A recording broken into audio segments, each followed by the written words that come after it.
Today I'm going to show you how to create a Scodix enhancement file for your artwork. Begin by opening your document and creating a new colour swatch. Change the colour type to Spot and label the swatch name Scodix.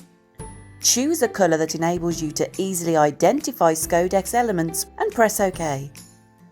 From here, duplicate the pages you'd like to add Scodix to and insert blank pages where Scodix is not required.